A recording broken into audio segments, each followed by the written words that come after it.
మైదా మైదా. నువ్వు దెంగి, నువ్వు దెంగి. మష్రూము ఎలాగా మళ్ళీ లాగా జప్పగాళ్ళగా తయారయ్యేవారు ఆయన లాగా ఉంటావు. ఎంత అపరిచితుడు అమ్మ మొగుడులాగా ఉన్నావు కదరా రే. ఇదేంటి వాష్ చేయకపోతే ఇలా వద్దా లేకపోతే ఏంటిది? ఎవరైనా వాడిచ్చేస్తే ఇలా అవుతుంది. ఏం మాట్లాడుతున్నావురా? నరాలు కట్ అయిపోయింది. ఆషిక్కి ఆషిక్కి పిలిచావా?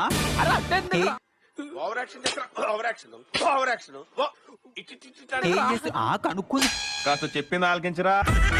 బాగైందా? ప్రతిదానికి ఓవర్ ఎక్స్ప్రెషన్. ఇప్పుడు అనండి. పొద్దున్నే బేవర్స్ గాళ్ళు ఎక్కువైపోయారు. చచ్చా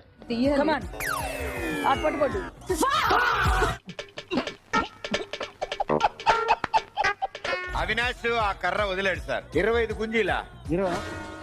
ఓరు బాబోయ్, పొద్దున ఈ దరిద్ర ఫేస్ చూశాను. ఏం జరుగుద్దో ఏమిటో. మంది గుంజీలు రా. అరే నువ్వు వదిలేసావు కదా.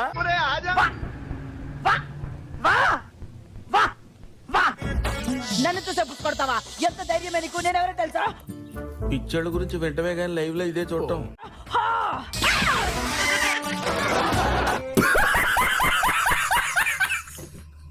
ఓ వావ్. హే వీడేంటి తెగ ఫీల్ అయిపోయాడు. పైన వీక్ గా ఉంటుంది, కింద పెద్దగా. అంటే కన్సిస్టెన్సీ ఎక్సలెంట్ గా ఉంది. ఈ మాత్రం హింట్ ఇస్తే చాలు చెల్లరగిపోతారు.